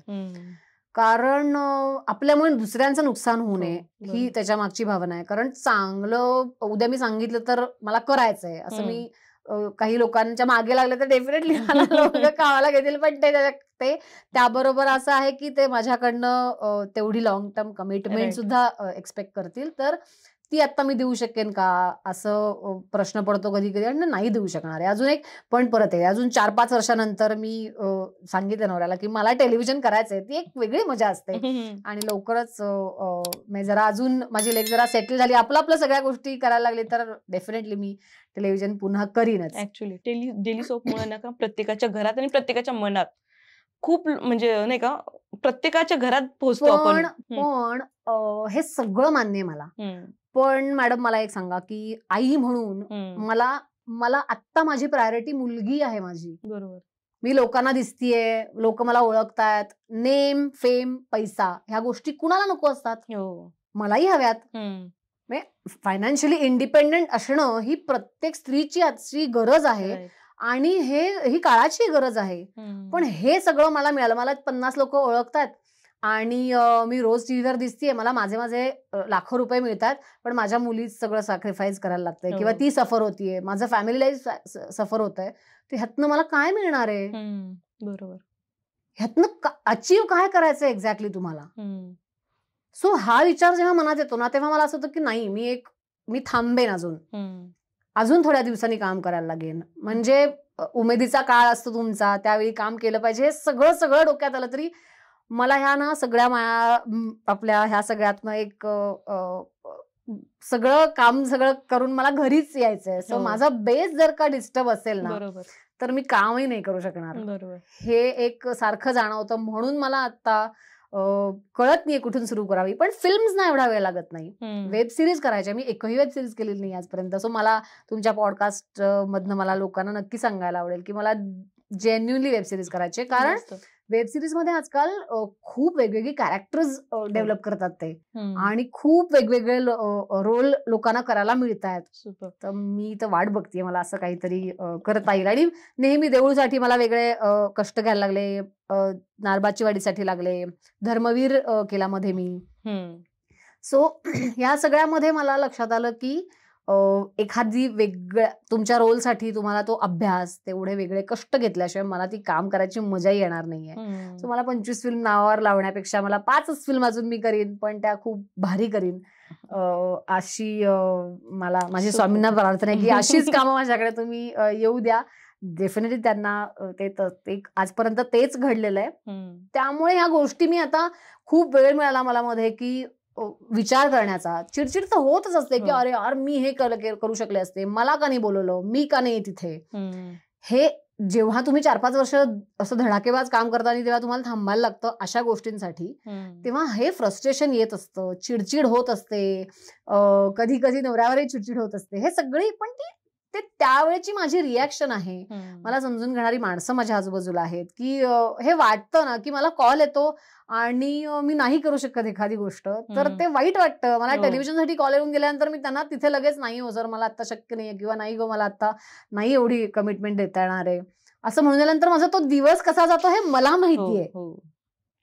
हॉरिबल असतं हे फिलिंग की एखाद्या कामाला नाही म्हणणं हे हॉरिबल असतं. बरोबर. पण काय करू. सो आता आपण लेटेस्ट फिल्म झाली जारण, आणि ती खूप सुपरहिट झाली. 3 महिने कंटिन्युअस सगळ्या थिएटरमध्ये होती. मला वाटतं त्या जारणच्या फेज मधून आम्ही बाहेर आलोच नाहीयेत. आणि त्यात म्हणजे ती माझी पण वन ऑफ द फेवरेट होती. आम्ही MLN स्क्रीनिंग केलं होतं त्याचं. 5 एक शो घेतले होते. येस, आपली तिथेच भेट झाली आहे. सो त्यामध्ये तुमची एक सायकोलॉजिस्टची रोल होता. सो त्यासाठी काही वेगळं प्रिपरेशन केलं होतं का, आणि तो रोल कसा मिळाला तुम्हाला? खरं सांगायचं तर काहीच प्रिपरेशन नव्हतं केलेलं, कारण फ्लोअरवर जायच्या आधी 4-5 दिवस मला कॉल आला होता की असं एक फिल्म करतोय आम्ही आणि त्याच्यातल्या ह्या एका कॅरेक्टरसाठी तुमचा विचार करतोय. मग मी त्यांना म्हणलं की मला स्क्रिप्ट ऐकायला किंवा स्टोरी ऐकायला आवडेल काय आहे. मग आमचे जे अमोल भगत प्रोड्युसर आहेत त्यांनी मला स्टोरी ऐकवली होती. मी तर प्रवासातच होते का, पुणे मुंबई हायवेवर मी ती सगळी स्टोरी ऐकली त्यांची. आणि ते झाल्यावर मला असं झालं की रोल चांगला आहे, माझ्याबरोबर लोक चांगले आहेत, विषय वेगळा आहे, काहीतरी मला वेगळं करता येईल. आतापर्यंतच्या ज्या मी भूमिका केलेल्या आहेत त्याच्यामध्ये सगळं थोडंसं गावाकडली किंवा साडीतलं किंवा हे असल्यामुळे हे थोडंसं मॉडर्न कॅरेक्टर करता येणार होतं मला. थोडंसं आत्ताच्या जगातलं, आत्ता जे चालू आहे, कारण ह्या बाकीच्या फिल्म सगळ्या मी पिरियड फिल्म सारख्याच सगळ्या केलेल्या आहेत. सो आत्ताचं चालू असलेलं हे सगळं मला करता येणार आहे, जे मला आत्ताच्या लुकला माझ्या जाणार आहे. असं असल्यामुळे मला ते करायचं ठरवलं मी. आणि मला फक्त झालं की सरांना एकदा भेटेन मी. मग मी सरांना विचारलं, म्हणलं मला सांगा मी ते रश्मी पंडित हे जे कॅरेक्टर मी केलं हे का आहे फिल्म मध्ये. कारण स्क्रिप्टही त्यांनी पाठवली, पण तो स्क्रिप्ट वाचून एक 8-15 दिवस हवेत तुम्हाला, की तो 4 वेळा वाचल्याशिवाय तुम्हाला ती अख्खी स्टोरी उभीच राहत नाही डोळ्यासमोर. तर तेवढा वेळही नव्हता. तर ते म्हणले की त्या कॅरेक्टर शिवाय स्टोरी पुढे जाणार नाहीये. म्हणलं ठीक आहे, करूयात आपण. आणि मग हे बोलणं झाल्यानंतर माझे त्याच दिवशी कॉस्ट्युम फायनल आले. नेक्स्ट डे माझं शूट होतं. सो मी सरांना सांगितलं की मला काही फार अभ्यास करता आलेला नाहीये ह्याच्यावर, सो तुम्ही सांगाल तसं मी करीन. आणि ऑफकोर्स अमृताताई होती बरोबर. सो तिने खूप सांभाळून घेतलं. आम्ही सीन वाचले खूप वेळेला, मग असं करूयात आपण, तसं करूयात, हे आमचं डिस्कशन झालं. आणि आम्ही फ्लोअरवर गेलो. आणि माझं फॉर्च्युनेटली जो फिल्म मधला सिक्वेन्स आहे या सिक्वेन्सने आमचं शेड्यूल लागलं होतं. त्याच्यामुळे तो ग्राफ सुद्धा आमचा इतका छान होत गेला दोघींचा, की पहिला आमचा ऑकवर्डनेस आहे, थोडंसं ओपन अप झालोय, मग छान जरा मैत्रीपर्यंत आलोय, की मी ती अगदी मला हात लावून बोलू शकतेय. असं हे जो ग्राफ होत गेला, हे शेड्यूलही तसं लागल्यामुळे सुद्धा होत गेला. सो मला तेवढा वेळ मिळाला की सरांना काय एक्सपेक्टेड आहे ह्या रोलकडनं, किंवा काय करतायत आजूबाजूला, काय घडतं आहे ह्याचा थोडा अभ्यास करायला वेळ मिळाला. आणि झालं जारण. आणि फारच सुंदर. म्हणजे काय म्हणायचं, अशा फिल्म हॉरर, थोडासा हॉरर, जारण म्हणल्यानंतर एक ब्लॅक मॅजिक हे एक त्याची हे एक आमच्याकडनंही होत होतं की ब्लॅक मॅजिक वर आहे. सो त्याच्यामुळे लोक खूप कमी जात होते बघायला, असं वाटलं मला पहिल्यांदा. पण मग जसं लोकांना ते माउथ पब्लिसिटीनी कळलं की हे एक सस्पेन्स थ्रिलर आहे, सो खूप लोकांनी बघितलं. आणि सोशल मीडिया हे एक माध्यम असं इतकं सुंदर झालेलं आहे की प्रमोशनल ऍक्टिव्हिटीज झाल्या, आमच्या प्रेस झाल्या, आम्ही प्रमोशन्स केली, सगळं झालं. प्रमोशनसाठी एक गाणं वेगळं रेकॉर्ड झालं होतं, जे इतकं फंटास्टिक झालंय दोघींनी. खूपच छान. तर ते सगळं होत, प्रमोशन तर केलंच, पण सोशल मीडिया आणि माउथ पब्लिसिटी या दोन गोष्टींनी फिल्म इतकी तुफान उचलून धरली. आणि त्याच्यामुळे ती फिल्म चालली. हे फिल्मला गाभा होताच, स्टोरी खूप चांगली होती, आर्टिस्ट चांगले होते, सगळं असलं तरी सुद्धा त्याच्या बरोबरीने खूप चांगल्या चांगल्या फिल्म होत्या तेव्हा थिएटरमध्ये. तेव्हा खूप चांगल्या फिल्म होत्या. गुलकंद होती, आता थांबायचं नाही होती, मग त्या आधी रिलीज होऊन सुद्धा थिएटरमध्ये चालू होत्या. आणि त्याही हाऊसफुल चालू होत्या 4थ्या आठवड्यात वगैरे सुद्धा. पण सोशल मीडियानी आणि माउथ पब्लिसिटीने तुमच्यासारख्या सगळ्या आमच्या सहकाऱ्यांनी खूप कष्ट घेतले. प्रत्येक थिएटरला व्हिजिट करणं, त्याचा प्रोमो व्हिडिओ बनवणं, तो सोशल मीडियावर टाकणं की आज इकडे रिलीज होते, इकडे हाऊसफुल चालू आहे. सो लोक फोमो होतो की अरे एवढी हाऊसफुल चालू आहे तर आपल्याला का नाहीये. सो असं बघून पण खूप लोक परत पाहायला गेले. बरोबर. पण ही खूप चांगली आणि महत्वाची गोष्ट वाटली. मी पहिल्यांदा अशा थिएटर व्हिजिट केल्यात. कारण हे ट्रेंड चालू झालंय. मी ज्या फिल्म आधी केलेल्या आहेत, आता मी धर्मवीरच्या वेळी पण खूप आर्टिस्ट होते, त्यामुळे तेव्हा शक्य नव्हतं प्रमोशनल ऍक्टिव्हिटीला बोलवणं वगैरे. पण मी पहिल्यांदा बघितलंय असं की इंटरव्ह्यूला जाऊन लोकांना भेटायचं, ते इंटरॅक्ट करायचं, ही प्रोसेस मला खूप मजेशीर वाटली. आणि किती लोकांच्या जवळ आपण प्रेक्षक तिथल्या तिथे रिस्पॉन्स करतात की आवडलं आणि खूप छान होतंय, आम्ही घाबरलो नाही घाबरलो, खूपच मजा आली, जे काही होत होतं तिथल्या तिथे रिॲक्शन मिळत होत्या. सो हे खूपच छान आहे. सोशल मीडियाने ना इंडस्ट्रीला काही वेगळं एक मार्केट अवेलेबल करून दिलंय. डेफिनेटली खूप मजा आली. पण ह्या सगळ्या मी खूप ठिकाणी गेले. मी पाहत होते ना ते पेजला पण फॉलो केलं होतं, त्यामुळे किती ठिकाणी आम्ही ऑलमोस्ट महाराष्ट्रामध्ये पूर्ण ठिकाणी सगळीकडे मी जात होते. पुण्यात सगळीकडे मी थिएटर, आणि सगळेजण इव्हन मला अजून एक होतं की आता अमृताताई किती खूप सिनियर 25 वर्ष काम करत असेल, ती सुद्धा थिएटरमध्ये जाऊन व्हिजिट करते. तर मला असं की मी तर गेलंच पाहिजे. तिच्यावर फिल्म चालते ती अमृता सुभाष या नावामुळे येणारं पब्लिक एक वेगळा क्राऊड आहे तिच्यासाठी येणारा. सो ती सुद्धा एवढे कष्ट घेते, तर आपण गेलंच पाहिजे. सो मी जेव्हा जेव्हा अमोल सरांकडनं फोन आला तर मी गेलेच आहे त्या सगळ्या व्हिजिटना. चिंचवडला गेलो आम्ही, हडपसरला गेलो, पुण्यातले बाकी सगळी सिटी प्राईडच्या सगळ्या ब्रांचेस असतील, सगळीकडे आम्ही इंटरव्हलला किंवा फिल्म सुरू व्हायच्या आधी और एंडला केव्हा तरी मध्ये सगळ्या शोजना आम्ही भेटत होतो. मजा आली. पण ते रिलीज नंतरचे 8-1 दिवस आता हे असं स्टँड चालू राहणार आहे. कारण लोक मूवी तर पाहायला येतातच, पण स्टारकास्ट येणारे म्हणले की फुल तुडून गर्दी होऊन जाते. कारण त्या निमित्ताने तर तुमची भेट होती, नाही तर शक्य आहे का मराठी इंडस्ट्री आणि आमचं कुठेच नातं नव्हतं. सो ह्या सगळ्यासोबत तुमचं प्राण्यांवर खूप प्रेम आहे. तर तुम्ही कुत्र्याच्या फोटो सोबत पण खूप बरेच फोटो टाकले तुमच्या घरी. आय थिंक हो, माझ्या घरी म्हणजे माझ्या कोकणातल्या घरी आमच्याकडे कायम कुत्रे असायचे. आता माझे आई बाबा थोडे पुण्यात येऊन जाऊन असतात, त्याच्यामुळे मग त्यांनी नाही पाळलंय सध्या. पण मला असं होतं की पुण्यात जेवढं मी प्राण्यांवर प्रेम आहे माझ्या सगळ्या, पण मी कुठलाही प्राणी घरात नाही घेऊ शकत. हा, म्हणजे मला असं होतं की ते एवढं प्रेम नाही. मी त्यांच्याशी खेळू शकते, मी अगदी त्यांच्यावर अंगणात लोळू शकते, पण ते घराच्या बाहेर. घरात मला कुत्रे मांजरी विशेष नाही आवडत. कोकणात ऑप्शनच असायचा, ती शेजारची मांजरी आमच्या घरात येऊन बसायची, पण कुत्रे कायम 2-2 कुत्रे असायचे. आणि अगदी त्यांना खाऊ पिऊ घालणं, आंघोळ घालण्यापासून सगळ्या गोष्टी मी केलेल्या आहेत, पण घराच्या बाहेर. सो आता तुम्ही कुठल्या ड्रीम रोल साठी विचार करताय की असा एक ड्रीम रोल मला करायचा आहे? ड्रीम रोल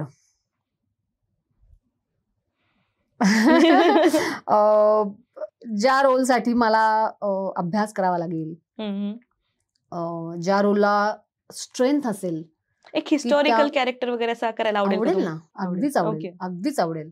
पण परत तेच आहे की हिस्टॉरिकल कॅरेक्टर मध्ये कुठलं कॅरेक्टर करायला आवडेल. मग एखाद्या, आता मला फॉर एक्झाम्पल आपण एखादी स्पेसिफिक भूमिका घेतली तर त्या बाईवर अभ्यास करणं, ते जे कॅरेक्टर असेल त्यांचं आयुष्य कसं होतं ह्याचा सगळ्याचा अभ्यास करून, त्याच्यावर त्यांचं बोलणं, चालणं, राहणं, ह्या सगळ्याचा अभ्यास करून जे कॅरेक्टर करता येईल असं हिस्टॉरिकल कॅरेक्टर मला नक्कीच करायला आवडेल. Super super.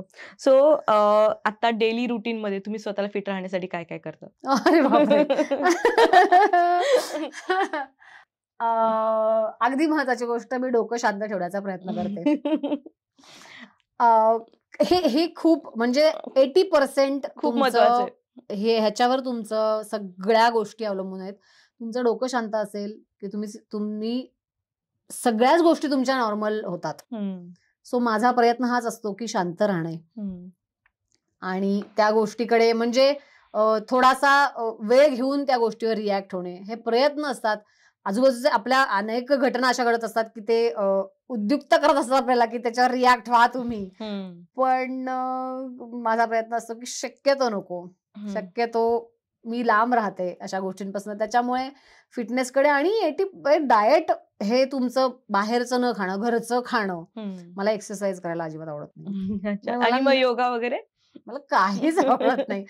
मला श्वास आवडतं, ते सगळ्यांचं फेवरेट आहे. मला नाही, पण मला इन जनरल मला झोप खूप आवडते. अच्छा. म्हणजे मला असं झालं की आता काही नाहीये तर मी सकाळी 5 वाजता काही उठून बसत नाही. मला असं वाटतं की मी माझ्या वेळेला उठीन, माझं सगळं आवरीन.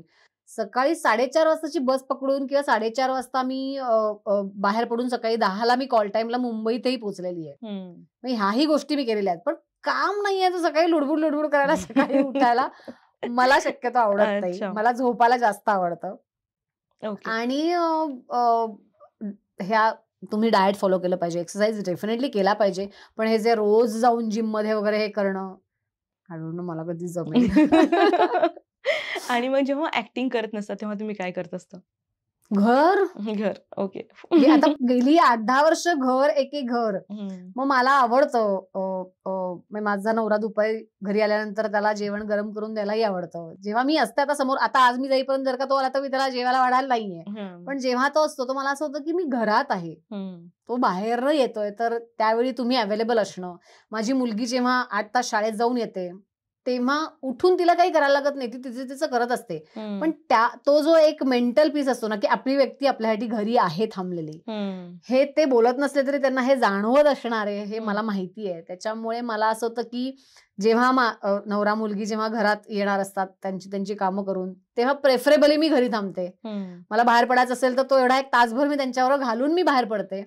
और ती शाळेतनं यायच्या आधी मी माझी कामं करून घरी पोहोचलेली असते. आणि कुकिंग आवडतं मला. अच्छा. कुकिंग हे मेडिटेशन वाटतं मला काही वेळेला. फक्त मला असं आजूबाजूला कोणी नको असतं, कारण ते असं खूप मनापासून प्रेमाने मला, की मी केलेला पदार्थ खाऊन लोक तृप्त व्हावेत अशा इंटेन्शननी मला स्वयंपाक करायला आवडतो. त्याच्यामुळे मी सगळं तुमचं झालं की बाहेर तुम्ही निवांत बसा, मी करते असं म्हणून मी किचन मध्ये घुसते. वाचते, खूप वाचन वाढलंय माझं सध्या. त्याच्यानंतर बघते खूप, किती वेब सिरीज आहेत, किती गोष्टी आहेत ज्या बघण्यासारख्या आहेत. माझी लेक माझ्यावर चिडते, सारखं तू टीव्ही बघत असतेस. मी गेले की तू आई मी सकाळी जाताना बघितलं 80% लॅपटॉपची बॅटरी होती, मी येताना ती 10% कशी झाली, म्हणजे तू आयपॅड बघितलायस. तर मला असं होतं की माझा अभ्यास आहे हा, मला पण असाच अभ्यास करायचा आयपॅडवर. म्हणलं तू मोठी हो आणि मग तू अभ्यास कर. पण आमच्यासारख्या लोकांना टीव्ही बघणं हा अभ्यासाचा भाग आहे. स्क्रीनवर तुम्ही जे बघता ते शिकण्याच्या दृष्टीने पाहता. सो हे तिला कळत नाही, पण ह्याच्यावरती जाता मला असं होतं की हे बघून जाते शाळेने. मी सकाळी शाळेत गेले 80% मॅटर होते, तर 10% कशाले. तू आयपॅड बघितलास मी शाळेत गेल्यावर, आता मला तू 10 मिनिट्स दिला पाहिजेस, असं एक डील असतं ते आल्यावर. पूर्ण या जर्नीमध्ये तुमची इन्स्पिरेशन कोण होती? इन्स्पिरेशन तुम्हाला माझे सहकलाकारच होते प्रत्येक वेळी. अच्छा. कारण जे तुम्ही इमॅजिनच कधी केलं नाहीये की ह्या इंडस्ट्रीमध्ये मी येईन, हे मला माहित नसताना मी आलेली आहे. त्यामुळे तुम्ही सुद्धा इन्स्पिरेशन आहात मॅडम माझं. कारण ज्या लेवलने तुम्ही तुमची नोकरी सांभाळून ज्या पद्धतीने काम करू शकताय, मला खूप अप्रूप वाटतं. म्हणजे की कसं जमतं. सो एकच व्यक्ती इन्स्पिरेशन ठेवण्यापेक्षा प्रत्येक व्यक्तीमधलं जे बेस्ट आहे ते आपण घेऊ शकतो का, ते आपण आत्मसात करू शकतो का, हा माझा प्रयत्न कायम आहे. आणि हा माझ्यामध्ये स्वामींनी दिलेला माझ्यातला गुण आहे असं मला वाटतं. याचं कारण असं झालं, मला हे जाणवतं प्रत्येक वेळी की मी कोकणातनं जेव्हा आले पुण्यात, तेव्हा तुम्हाला कळतच नसतं की तुम्ही उठायचं कसं, बसायचं कसं, बोलायचं कसं, हसायचं किती, कुठे रिॲक्ट व्हायचं, हे कुणीच शिकवलं नाही. हे अनुभवातनं आलं. आणि मग मला असं आलं की अरे ही व्यक्ती किती छान, हिचा ड्रेसिंग सेन्स आहे, ही किती छान राहते, ही किती व्यवस्थित बोलते, ही व्यक्ती आल्यानंतर ही किती व्यवस्थित तिचं सगळं टापटीप ठेवलेलं असतं. ह्या गोष्टी बघून बघून बघून मी जे शिकलीये. सो प्रत्येक माणसामधलं मी चांगलं बघते आणि मला त्या गोष्टी मला करता येतील का, त्या आत्मसात करता येतील का, हे बघून मी वागत असते. मग इंडस्ट्री असं नाही, आपले नातेवाईक आहेत, मित्रपरिवार आहे, आपल्याला रोज भेटणारे लोक आहेत. कितीतरी लोक असे आहेत की ज्यांच्याकडे जे ऑफस्क्रीन काम करत असतात पण ते आउटस्टँडिंग असतात, की नसतात अहो सगळे गुण आपल्यामध्ये असे. तर त्यामुळे इन्स्पिरेशन असं एक नाही, प्रत्येक व्यक्तीमध्ये घेण्यासारखं असतं. आणि हे तुम्ही घेतलं पाहिजे. चांगल्या गोष्टी तुम्ही आत्मसात येत नाहीत, त्या शिकाव्या लागतात. तुम्हाला हे जमेल का आपल्याला, हा प्रश्नही येतो मला की बापरे हे किती इझी. तुम्ही परवा आपलं जेव्हा ठरलं हे बोलायचं, तुम्ही म्हणलात की मी विगडेमध्ये माझा जॉब सांभाळून करायचा, आपण संडेला करू. तर मला माहितच नव्हतं तोपर्यंत तुम्ही जॉब करताय. ते करून तुम्ही MLA सारखी एक मोठी संस्था चालवताय, जिथे लाखो लोक, ज्या लाखो बायकास तुम्ही त्यांना गाईड करताय, प्लस आमच्यासारख्या लोकांना तुम्ही लोकांपर्यंत पोहोचवताय. हे करणं खूप कठीण आहे, मला नाही जमणार हे. हळूहळू पण त्याच्यामुळे इन्स्पिरेशन हे प्रत्येक व्यक्तीमध्ये काही ना काहीतरी वेगळी गोष्ट असते. ही आपण घ्यायचा प्रयत्न केला तर सगळीकडे इन्स्पिरेशन आहे समोर. प्रत्येक गोष्टीमध्ये तुम्हाला काही ना काहीतरी शिकण्यासारखं आणि बघण्यासारखं आहे. येस, हे इव्हन मी तुमच्याशी रिलेट करेन, कारण पॉडकास्ट हे एक माध्यम आहे की इन ओव्हरऑल प्रत्येक व्यक्तीमधनं काहीतरी शिकण्यासारखं आहे आणि त्यांच्या जर्नीमधनं शिकण्यासारखं आहे. सो आज मी बऱ्याच गोष्टी तुमच्याकडनं शिकतेय आणि खूप ठिकाणी मी तुमच्याशी रिलेट करतेय. थँक्यू. सो इन फ्युचर तुम्ही डायरेक्शन फील्ड मध्ये जाल का? नाही असं म्हणताय. ज्या दिवशी फिल्म रिलीज कराल ना मला बोलवा प्रमोशनसाठी. मी खरं सांगू का, अवघड गोष्ट आहे, इतकं सोपं नाही. मी तुम्हाला मी अगदी प्रामाणिकपणे सांगू इच्छिते की माझ्या हातात जेव्हा स्क्रिप्ट येते तेव्हा मी माझ्या कॅरेक्टर व्हिज्युअल माझ्या डोळ्यासमोर येतं, किंवा मी माझं कॅरेक्टर कसं असू शकेल हे करत असते. मला त्याचे ते कपडे काय घालेल वगैरे इथपासून विचार हा डिरेक्टरनी केलेला असतो. ती कसे कपडे घालेल, तिची हेअरस्टाईल कशी असेल, ती कसं बोलेल, तिची बसण्याची पद्धत कशी असेल, हे डिरेक्टरनी एक चित्र व्हिज्युअल म्हणजे हे स्क्रिप्ट जे आमच्या हातात मिळतं ह्याचं फायनल प्रोडक्ट हे डिरेक्टरला दिसलं असतं, जे मला अजून तरी दिसत नाहीये. त्याच्यामुळे मला नाही वाटत, आणि मला असं होतं की सगळंच का करायचंय मला. उत्तम डिरेक्टर आहेत तर मला त्यांच्यावर काम करायला नक्की आवडेल. खूप लोक आहेत, नवीन येणारे किती लोक आहेत. शिवराज वायचळनी काय सुंदर फिल्म केली आहे, मला डेफिनेटली त्याच्यावर काम करायचंय, मला निपुण बरोबर काम करायचंय. हे लोक म्हणजे माझ्या वयाचे लहान मोठे आहेत, त्या लोकांबरोबर नक्कीच, आणि ते उत्तम डिरेक्टर आहेत, तर उगाच आपल्याला न येणारी गोष्ट कशाला करायची. आपल्याला जे येत आहे ते आपण त्यांना जे उत्तम येत आहे ते करतात, तर त्याच्यामध्ये आपल्याला येत आहे ते घेऊन जावं. सुपर. सो हाच प्रश्न आम्ही कश्मीर महाजनीनं विचारला होता. त्यांनी पण असंच आन्सर दिलं की आता सध्या तर नाहीये, आणि त्यांच्या नेक्स्ट मूवी आता त्यांनी प्रमोशन स्टार्ट केले ऑलरेडी. त्यांच्या पप्पांचं ड्रीम प्रोजेक्ट आहे बहुतेक ते चालू केले त्यांनी. पण परत सांगू का, हा प्लस पॉइंट आहे काश्मीरचा की तो लहानपणापासून हे सगळं बघितलेलं आहे. मी वयाच्या 25व्या वर्षी हे करायला लागली. तो 25 वर्षापर्यंत हे व्हिज्युअलच नव्हतं माझ्या डोळ्यासमोर. सो आजही नवीन कॅरेक्टर करत असताना मला वेगळं दडपण असतं. मी अजून अभिनयच शिकते मी, तर डिरेक्शन वगैरे खूप लांब आहे. अजून अभिनयाचं चाललेलं आहे माझं. 10 years 15 years आफ्टर 15 years पाहून तुमच्या सदिच्छा अशाच तुम्ही माझ्या बरोबर ठेवा, मी प्रयत्न करीन. पण अजून माझं अभिनयाचं शिक्षण पूर्ण झालेलं आहे असं वाटत नाहीये मला. ते झालं की मी वेगळ्या विषयाला हात घालीन. नक्कीच. सो आजकाल प्रत्येकाला मूवी मध्ये यायचंय, चित्रपटामध्ये दिसायचंय, मोठ्या स्क्रीनवर दिसायचंय. त्या सर्व मुला मुलींना तुम्ही काय संदेश द्याल? माझी वैयक्तिक मतं खूप वेगळी आहेत. काही जणांना पटतील, काही जणांना पटणार नाहीत. पण हे आळवावरचं पाणी आहे इंडस्ट्री. हे आता माझंच उदाहरण मी देईन ह्या सगळ्यामध्ये, की तुम्ही असं काहीतरी आउटस्टँडिंग करा, किंवा तुमचं प्रॉडक्ट तुम्ही तयार करा की जे तुम्हाला खणखणीत वाजवता येईल. पण तुम्ही फक्त एक टेलिव्हिजन केली म्हणजे तुम्हाला सगळी जग जिंकलं, हे जे खूप दिसतं ना काही वेळेला, त्याने खूप भीती वाटते. या मुलांकडनं मी इन्स्पिरेशन, ही मुलं सुद्धा आहेत माझ्यासाठी, की हे कुठून येतं डेअरिंग. तुम्हाला माहितीये का, वर्ष 2 वर्ष 3 वर्ष चालेल सिरियल, 3 वर्षानंतर तुम्ही काय करणार आहात. का अजून एक महत्वाची गोष्ट अशी होते की तुम्ही सतत टेलिव्हिजनवर दिसत राहिलात ना, तुम्हाला फिल्म मध्ये बघायला लोक येत नाहीत. तुम्हाला मी दिसत नाहीये म्हणून सुद्धा बघायला येणारे 10% लोक आहेत. मी रोज संध्याकाळी 7 वाजता टेलिव्हिजनवर दिसले तर मला बघायला थिएटरमध्ये लोक काय येतील. बरोबर आहे ना. सो तोही ब्रेक मी घेतला पाहिजे मध्ये केव्हा तरी. पण परत आहे की तुम्हाला इंडस्ट्रीमध्ये सर्व्हाइव्ह व्हायचं आहे, तर एक ठोस तुम्हाला अर्थार्जनाचं साधन आणि रोज फेमस होण्याचं साधन हे टेलिव्हिजन आहे. हेही तितकंच खरं आहे की टेलिव्हिजन केलंच पाहिजे प्रत्येकाने. त्याच्यामधलं तुम्हाला 12-15 तासाची शिफ्ट मध्ये काम करण्याची सवय, एक डिसिप्लिन मध्ये काम करण्याची सवय, ऑटोमॅटिकली तुमचं फिजिक, डाएट ह्या फॉलो करण्याची सवय, हे तुम्हाला, कारण तुम्ही बाहेरच असता ना.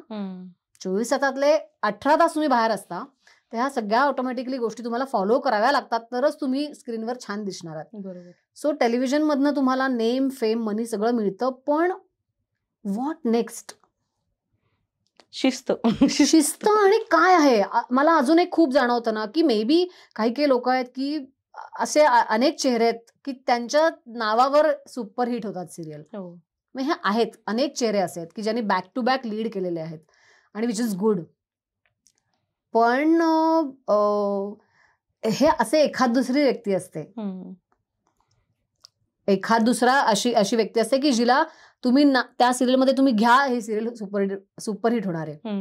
जुई गडकरी आहे, मृणाल दुसानीस आहे, ह्यांना तुम्ही टेलिव्हिजनवर घ्या, ती सिरियल सुपर डुपर हिट होते. म्हणजे आहेत असे चेहरे.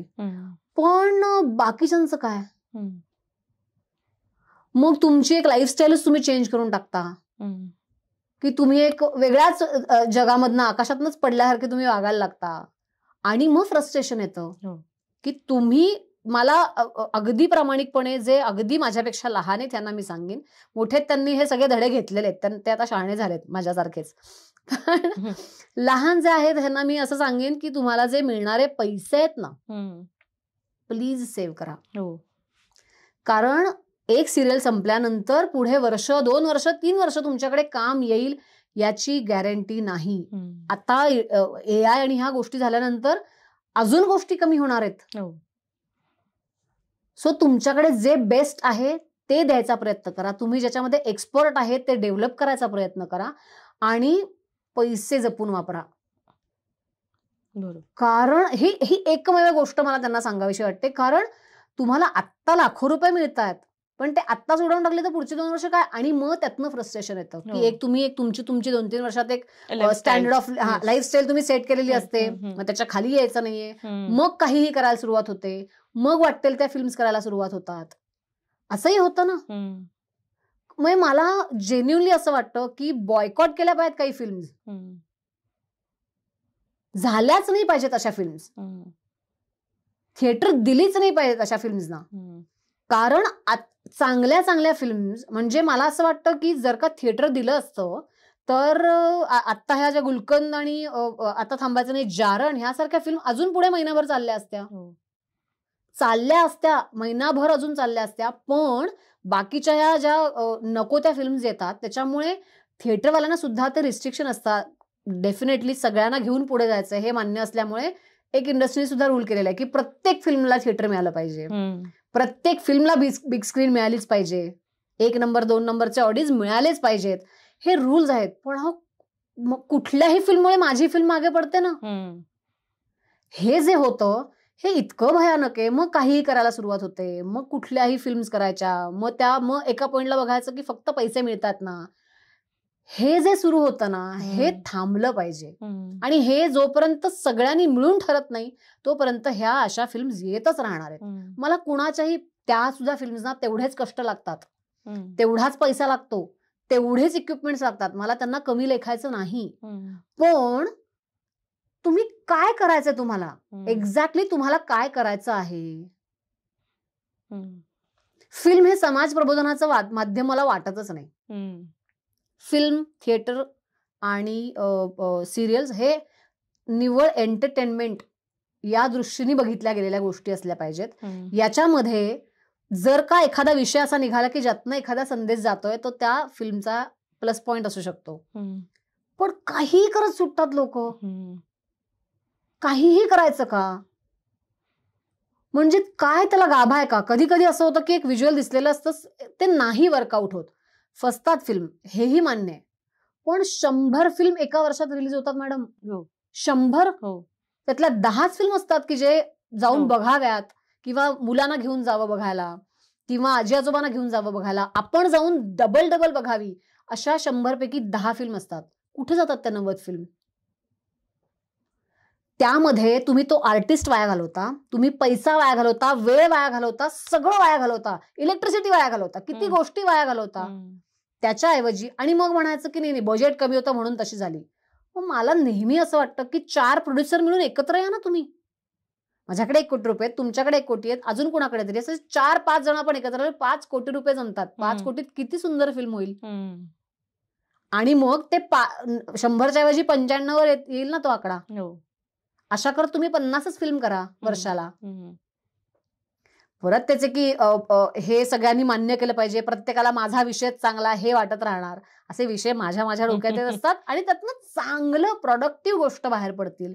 दरवेळी मला की मग ह्यातनं तुम्हाला समाजाला काय संदेश द्यायचा आहे. मला असं होतं की कशासाठी? मी आर्टिस्ट म्हणून प्रत्येक वेळी एक संदेश देण्याच्या दृष्टीने काम करत नाही. मी तुम्हाला तुमचं एंटरटेनमेंट करण्यासाठी काम करायचा प्रयत्न करते. लोकांना हे, आणि आजकाल सोशल मीडियावर वाटेल ते बोलतात लोक. व्यक्ती स्वतंत्र आहे, तुम्ही काही बोलू शकत नाही. काय बोलायचं ह्याला कुठेतरी आपणही कारणीभूत नसतो का? तुम्ही लोकांना भाग पाडता असं बोलायला. कुठेतरी तुम्ही कारणीभूत नसता का लोकांना असं बोलायला? वाटेल ते बोलत असतात लोक त्याच्यामध्ये. तर ते एक गोष्ट अशी होते की तुम्ही हा विचार करून कामं केली पाहिजेत. तर मला असं होतं की प्रेक्षकांनी उद्या माझा प्रेक्षक गेल्यानंतर मला निव्वळ मजा आली और मजा आली नाही, हे 2 गोष्टींबद्दल मी ऐकून घ्यायला तयार आहे की मला तुम्हाला एंटरटेन करायचं आहे, पण नाही मला 2 तास जाऊन मस्त मजा करायची होती, एसी मध्ये बसून पॉपकॉर्न खाऊन मी एकदम चिल झाले, एक नंबर विषय. असंही होऊ शकतं ना. असं नाही होतंय तर त्याच्याबद्दल नाही मला नाही कळलं, मला नाही आवडलं हे म्हणू शकता. घाणेरडच केलंय, अमुकच केलंय, हे वाटेल ते बोलत सुटायचं. हे जे काही सुरू झालंय ना, ह्यातनं खूप भीती वाटते माहिती का मॅडम मला, की तुम्हाला तुमच्या शिवाय ऐकायला आम्ही नाही कामं करत आहोत. तुम्ही घाणघाण बोललेलं ऐकायला आम्ही नाही कामं करत आहोत. आम्ही कामं करतो ह्याच्यातनं माझ्या आवडीचं काम करून मला त्यातनं अर्थार्जन होतंय, हा एक माझा प्लस पॉइंट आहे. पण मी निव्वळ एक एंटरटेनमेंट समाजामध्ये जसं डॉक्टर लागतो, इंजिनियर लागतो, वकील लागतो, तसा एक कलाकार लागतो तुम्हाला तुमचं मन हलकं करायला, मन रिझवायला. ह्याचं काम आम्ही करतो. याचा अर्थ असा होत नाही की तुम्ही वाटेल ते बोलायचं आम्हाला. बरोबर. मग भीती वाटते की करावं का नाही हे असं काही काम. प्रत्येक वेळी नाही होऊ शकत ना असं. सो ह्या सगळ्यांचे विचार करत कामं करायला लागतात. तर तेच तुम्ही आधी मुळात ठरवलं ना की आपल्याला काय करायचं आहे, वाटेल ते करायचं नाही, हे जोपर्यंत सगळे मिळून अशी 10 लोक ठरवत नाहीत ना, तोपर्यंत हे नाही बंद होणार आहे. आणि आता तर किती डिफिकल्ट आहे, AI आणि या सगळ्या गोष्टी सुरू झाल्यानंतर किती लोकांची कामं कमी होणार आहेत, किती लोकांची कामं कमी होणार आहेत. त्यामुळे मला अजून एक वाटतं की तुम्ही एक बॅकअप प्लॅन तयार ठेवा, तुमचं शिक्षण पूर्ण करा. शिक्षण करत करत तुम्ही हे करू शकता. आता तर किती ते ओपन स्कूल, ओपन कॉलेजेस किती सुरू आहेत. तुम्ही एक्सटर्नल करा, डिग्री घ्या कुठली तरी. करणारा माणूस काहीही करू शकतो असं वाटतं मला. बॅकअप प्लॅन तुमच्याकडे एक असावा असं माझ्या नवीन पिढीला माझ्याकडनं एक अगदी प्रामाणिकपणे सांगायचंय. आणि मिळणारा पैसा तुम्ही जपून वापरा. बरोबर. आज 2 संदेश खूप महत्वाचे दिलेत. एक तर बॅकअप प्लॅन सगळ्यांकडे असला पाहिजे. मी त्यामध्ये बॅकअप प्लॅनमध्ये प्लॅन ए नाहीच वर्कआउट झालं तर प्लॅन बी, सी, डी असे वेगवेगळे प्लॅन्स पण रेडी ठेवा. नॉट ओन्ली शिक्षण, एक कला पण घ्या, एखादा बिझनेस पण स्टार्ट करा त्यासोबत. असं सगळ्या गोष्टी तुम्ही जेव्हा करता तेव्हा निश्चित एखादा प्लॅन वर्कआउट नाही झाला तर निश्चित दुसरा प्लॅन वर्क होतो. आणि पैसा जपून वापरा, हे खूप इम्पॉर्टंट आहे. खूप महत्वाचा संदेश दिला. आज तुमच्यासोबत बोलताना खूप मजा आली आणि इतकं प्रेरणादायी प्रवास होता तुमचा आणि एक धडाडीचा होता. आणि एक सगळ्यात आवडीची गोष्ट की नेटवर्किंग तुम्ही खूप छान केलं, की जिकडं कोकणामधून येऊन पुण्यामध्ये सगळ्यांशी नेटवर्किंग केलं, एवढे मोठे मोठे रोल्स मिळवले. आणि ते रोल्स मिळवताना सुद्धा कुठं जिथं पाहिजे तिथं तुम्ही सगळ्या गोष्टी पणाला लावल्या, 100% दिलं स्वतःचं. सो हे खूप काही गोष्टी तुमच्याकडनं आज शिकायला मिळाल्या. मॅम, तुम्ही आज इथं आलात आणि खरंच मनापासून सगळं बोललात, त्याबद्दल मनापासून धन्यवाद. Thank you so much. परत एकदा MLAचे मी खूप मनापासून आभार मानते की खूप गोष्टी मनात सुरू असताना मला तुम्ही कुठेही थांबवलं नाही. तुम्हाला जे वाटतं ते तुम्ही बोलायला मला संधी दिली, त्याच्यासाठी तुमचे खूप मनापासून आभार. आणि आमचे विचार लोकांपर्यंत तुमच्या मार्फत पोहोचणार आहेत. त्याच्यामुळे जर का कुठे डिरेक्टर्सनी बघितले तर मी त्यांना सांगू इच्छिते की मला चांगल्या फिल्म्स करायला नक्की आवडेल, मला वेब सिरीज करायला आवडतील. आणि लॉंग टर्म कमिटमेंट मी आता म्हणलं तसं मला आत्ता वाटत नाहीये, पण डेफिनेटली लवकरच मला काहीतरी चांगलं काम मिळेल अशी मला आशा आहे. येस, निश्चित. थँक्यू.